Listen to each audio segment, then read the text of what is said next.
From FingerLakes1.com, you're listening to Inside the FLX. I'm Josh Durso, and today our guest is one of the candidates vying for the Democratic nomination to challenge Congressman Tom Reed this fall. Max Della Pia, an Owego resident, announced his candidacy in May of 2017 and has been talking with residents about their concerns. The Michigan native comes from a military family and says he's running because the system is simply not working. Max, it's not working. Why isn't it working? Thanks for being here. There are many explanations for that, but one very important part of it is we're polarized, for one, and we can't seem to get by. We can't even have a conversation. Right. So what we really need to do, or return to, is honest dialogue and doing the hard work of compromise. And until we do that as a country and as a Congress, we're not going to be able to deliver enduring policy for the nation.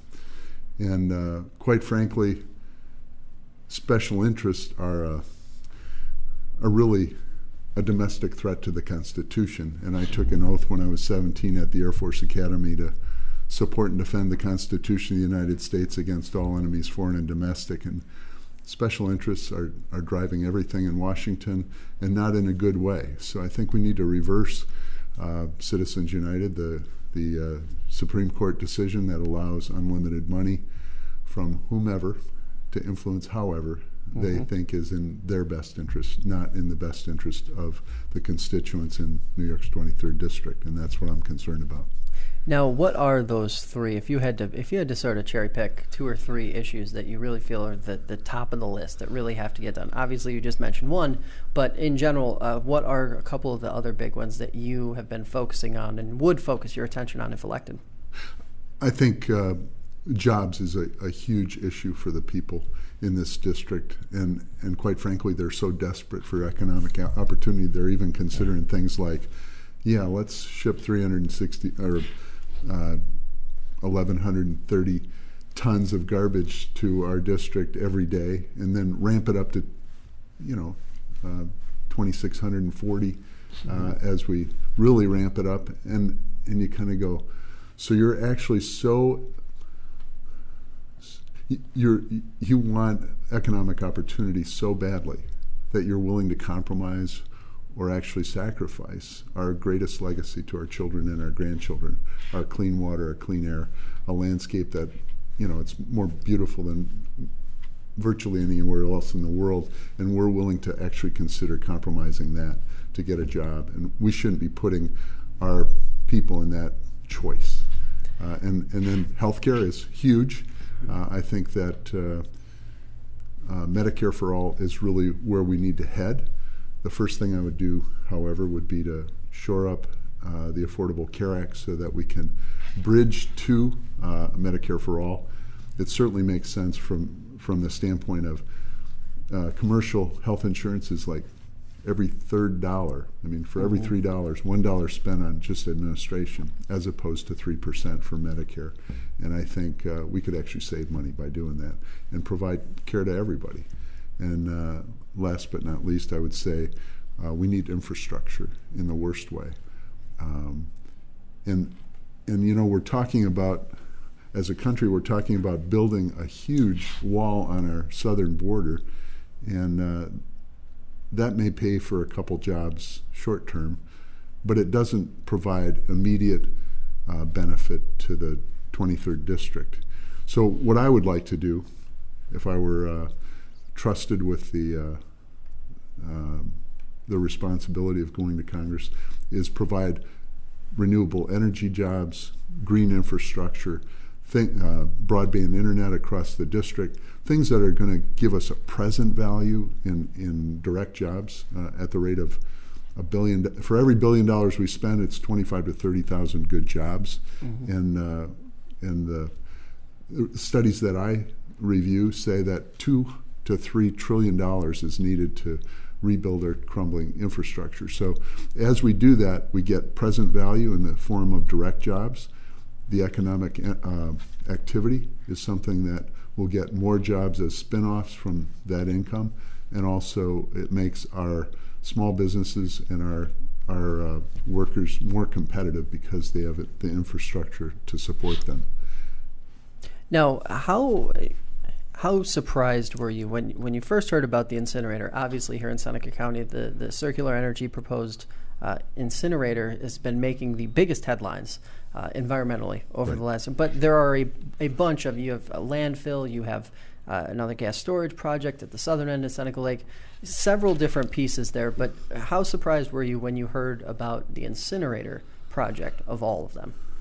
Well, it's been in the pipeline for a long time, and out of frustration, I think the people that are trying to push it, I think they're concerned about local people putting a stop to it, so they're trying another tact and sending it down to Albany to see if they can push it through on that end.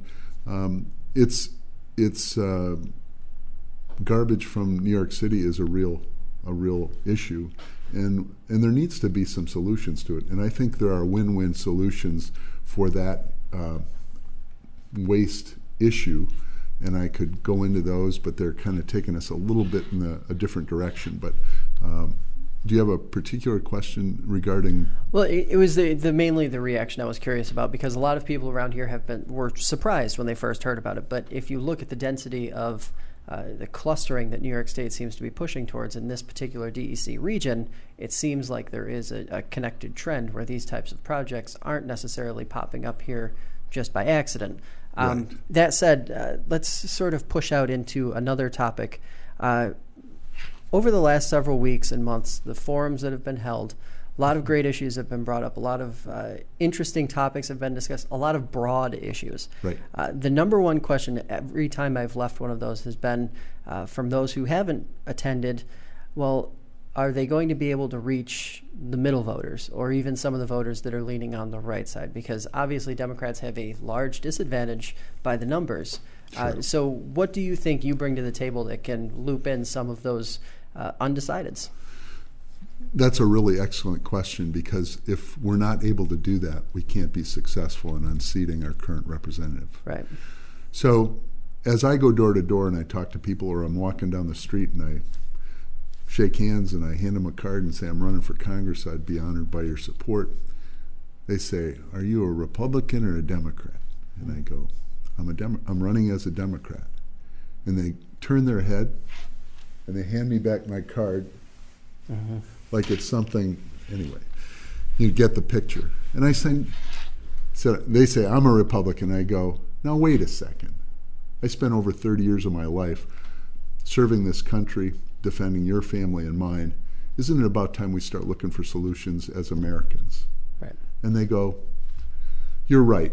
I don't always vote the straight ticket. And we have a conversation, and that conversation doesn't end with, I'm running as a Democrat. But it could, and it does if I'm not me. So I think that having served, that is not a panacea for everything, but it certainly allows me enough connectivity to the people out there who may be just frustrated with the way things are happening in Washington, and frustrated enough that they go, I'm sick of what's going on, and I trust you, I believe you, and I want to support you. And that has happened on many, many occasions. And in fact, going door to door, before the deadline, I actually had, 30% of the Republicans I talked to and maybe 50, 60% of the independents say, I'd like to become a Democrat and sign your petition and vote in your primary. And I actually went through 53 pieces of paper. I had as many as the DMV had on the table. I took them all, and I went through all of them, and I still had 12 more that needed forms. So I referred them to the website. So. Now, the flip side of that is, of course, can you still garner enough Democratic support then because and you mentioned it, we're polarized. Absolutely. How do you, it's really like you have to bring both sides in. Absolutely. And how challenging is that in a primary that could be pretty dominantly pushed to the left or skewed to the left? It's you hit on exactly the problem, because you can have a pragmatist or you can have someone that's very doctrinaire. And a doctrinaire person says, I want someone that represents me, exactly me. This is a litmus test. If you don't agree on this and this and this, I'm not voting for him. Right. So they finally settle on somebody who agrees with them on this and this and this, and they couldn't get elected, and neither can the person that they chose, which is very problematic. So I think what really the most important question we have as a Democratic Party is who can best confront and defeat Tom Reed. And unless we get someone who can do all those things to turn people who are not voters into voters and flip disaffected Republicans and independents, and energize the base with a clear message that responds to their needs, and I mean progressives and Democrats, right. Which is not an easy thing either sometimes. But unless we can do that and get out the vote and have a ground game, a field team out in every major city and every county, going door to door, pounding on doors, connecting with real people, and me being out there talking to every American Legion and every VFW and every diner between here and Chautauqua. If we can't do that, we're not going to be successful. But I will outwork Tom Reed at every turn, and he's arrogant and I think, to think he can't be defeated, and I think that's a vulnerability. Now, to that end, continue on with that thought. What do you think the biggest weaknesses are with Representative Reed as an elected official? Where are his biggest weaknesses or shortcomings? The issues. And if you look at historically what he's done, and he's basically focused people's attention on things that really don't matter, not the issues that really affect day-to-day the constituents in the New York's 23rd, but things like, oh, you're from Ithaca, or you're laughing because you know what I'm talking about. I think he had something about D.C. John or something. Isn't that interesting that someone who's an incumbent who lives and works in Washington calls someone else an insider? I mean, that's pretty ridiculous. But I think what we need to do is have a conversation about issues, and he will be very uncomfortable with that because he hasn't really delivered for the people of the New York's 23rd. And if you look at his legislative record, I mean, he's named 2 post offices. Not really helpful to, maybe it's an honor for the families, and I don't mean to demean that at all, but when you talk about real legislative accomplishments, there aren't much, and all he tries to characterize himself as a moderate, which he's not. So let's jump into one of those policy topics that you mentioned, jobs. What are the first couple things that any elected leader in Congress can do to start to right the ship, so to speak, to bring jobs back to, especially rural areas where, in New York City, where taxes are so high that, the economy is sort of depressed, despite the fact that tourism is sort of pulling everyone above board, and agriculture, they're both just sort of left pulling everything, dragging everything along. What is your take on what are the couple things that can be done relatively quickly to right the ship? Well, just there are many things we can do, but let me just give a couple. Certainly, small farms are right at the brink of not making it. Right. And when they go, they're gone because there is not the margins to work with for someone to come in and say, I'm going to build a dairy farm, for example, because there's just so much investment, and quite frankly, it's an aging group, and most of the families say, I can't even give it to my kids because they don't want to do it, or they say, I tell them not to farm. But things like, as the price fluctuates for milk, for example, it is right at the brink of profitability. $16 per hundredweight for milk is what it sells for, and it takes $17 to $18 to produce it.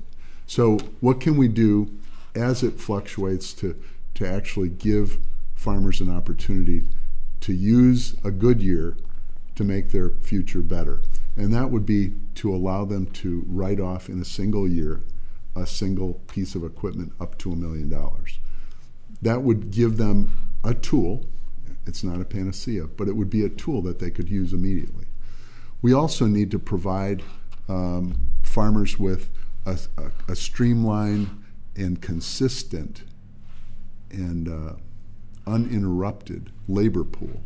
And migrant farm labor is at a critical, I mean, people are afraid to go downtown if they're migrant workers. They're afraid to be shipped out even though they're working on a visa. So that immigration issue is something that we need to talk about and do something about. We need a reset. Work visas and a reset meaning we need a legal status for everybody. But that migrant issue for a dairy farm, it's not seasonal. Right. It's year-round. So we need to give them the opportunity to get that consistent worker because it makes a difference. If you bring someone in who's not familiar with cows, they actually put pressure on it and they have less production. So that's another thing. But as we go toward just what can we do, certainly infrastructure is something that everyone's talking about. One of my concerns, however, is that they're talking about leveraging with private dollars and state dollars all the money, and we'll put that in quotes, that the federal government is considering providing. Mm-hmm. I think that's code for we're going to sell off a lot of our assets, or not sell off, but give to private industry to run things that should be run by the government. And it goes everything from land use to access for pipelines. I mean, right, all the things that, anything that's good for quote unquote business, unleashed, so to speak, as mm-hmm. opposed to controlled with protections for the people, is kind of like getting ready to go. I mean, they're just putting a fox in every hen house in the cabinet. They're not draining the swamp, and I'm real concerned about that as well. Now, another one of the big issues, especially in rural parts of this district, the opioid epidemic. It's probably one of the most daunting tasks for any legislator to try and take on. But what are some of the ideas that you've heard or that you've seen that seem like they could really make a difference? Obviously, law enforcement's stretched thin. They're doing the best they can. We see it in the news, 3, 4, 5 times a week. Every agency is sending out press releases as far as, batch arrests of people who either possessed or were selling or distributing. Treatment seems to be one of the places where people say more money needs to be spent. So do you share that logic, that belief? I absolutely do. Because I think we need to approach this problem with humanity. Right. What do I mean by that? These are people in the community, people's brothers and sisters, and mm-hmm. and I think, first of all, you want to make sure that you identify and correct the desperation, the lack of hope that people have, because I think in communities that don't have good jobs and opportunity, they're more likely to become addicted. So that's one avenue to actually attack the cause in the first place. Secondly, I think it's pretty clear that Big Pharma has had a huge part in causing this problem, and they should be held accountable, and they should be part of the solution. And that's very important. But more than that, we need to destigmatize treatment and provide more treatment and more resources. So healthcare, when you withdraw healthcare from people, that's a problem, because that's what's going to give them an opportunity to escape addiction and actually have a life and reintegrate into the community and actually become productive members of the community again. And people are dying every day. Mm-hmm. So this is expensive, this type of treatment. Certainly residence beds are too few and too far in between. You have to go too far to get to it. Yep. And then when you get there, there are lots of people, a lot of there's hesitancy to pay for it. But we need more therapists to do it, we need more beds, and we need more resources. And although that sounds daunting, it's much less costly than incarceration in cost, actual cost, and also loss of potential. Because, I mean, each one of these individuals has a potential, and we're wasting it right now. And it needs to be approached that way, as opposed to the current representative.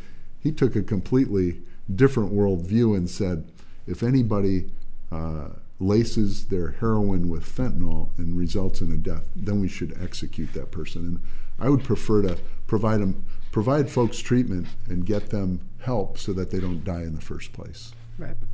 Now, let's jump to another topic that I know a lot of listeners are always asking about: Democrat and guns. Do you want to take everyone's guns away? That seems to be the compelling logic when it comes to any Democrat that's running under any circumstances in a federal type election. What do you say, or how do you respond to those folks who assume that? It's a timely question, certainly, with what's going on, and I don't want to make it a political football. However, it is something we should be looking at. So I took an oath, like I said, to support and defend. It's part of the Constitution. I'm not so concerned about the person who uses guns to hunt, or the persons who may have it for defense of their home. However, there are people who would use our freedom and our free society to do us harm. What do I mean by that? If we do not have a national, all-encompassing background check that doesn't have a loophole, not in this state, but in other states, you can go to a gun show and avoid a background check. Until we have that, we cannot provide our law enforcement with the tools they need to identify not the hunter, not those people, but people who would actually do this country harm and do our societies, put our society at risk. So that's one thing. Second thing is, I spent, like I said, 30 plus years in the Air Force, officer, pilot, commander, Air Force Academy grad. When I was a commander of the wing in Schenectady, I had 1,260 airmen and women, and they were all qualified or required to qualify in one of three weapons over the course of the years, 38 caliber, 9mm, or an M16, and some others, but basically those three. So I would no more issue a weapon to somebody who was not current, qualified, and certified to handle it safely than I would to hand my car keys to my 4-year-old grandson and say, Stephen, go for a ride. I mean, and that makes sense. I think most people who are sportsmen or whatever, they want everybody to handle weapons safely, because if they're out in the woods, it affects them too. And it only makes sense to me. And last, but certainly not least, bench stock or a bump stock is something that just turns a gun into a weapon into an automatic weapon. And unless you're a really bad shot, you don't need an automatic weapon in our society. It only endangers the public, and that's not right. So we should move in that direction, get it done. Now, for those who might be listening right now and thinking, boy, he sounds pretty moderate. He sounds pretty in the middle. What do you say to those folks in terms of, you're a Democrat, but do you see more and more people like you coming forward and saying, okay, we need to have a civil discussion with both sides and sort of bring everyone back together after the last 4 to 8 years of just kind of pushing further and further apart? I do. And I would say that you hit on exactly the issue, because until we have honest discussion and do the hard work of compromise and have respectful dialogue, until we do that as a Congress and as a nation, we're not ever going to achieve enduring policy. Because in the end, you'll see what's happening right now. One administration comes in, throws everything out. The other one comes in, throws the other guys out, and you go, we now are in a situation where people can't predict. So they don't even know if they can retire. They go, I don't know how much healthcare is going to cost because of what's going on. So I'm going to have to work several years just to make it a little more certain. So I understand that. I think people are ready to say, I want somebody who's going to do the people's business. And I'm tired of the polarization. And that polarization makes it very difficult to get things done. There's something called the Hessert Rule. I don't know if you've ever heard of it, but essentially Hessert did it, Ryan's done it, and past speakers of the House have used it.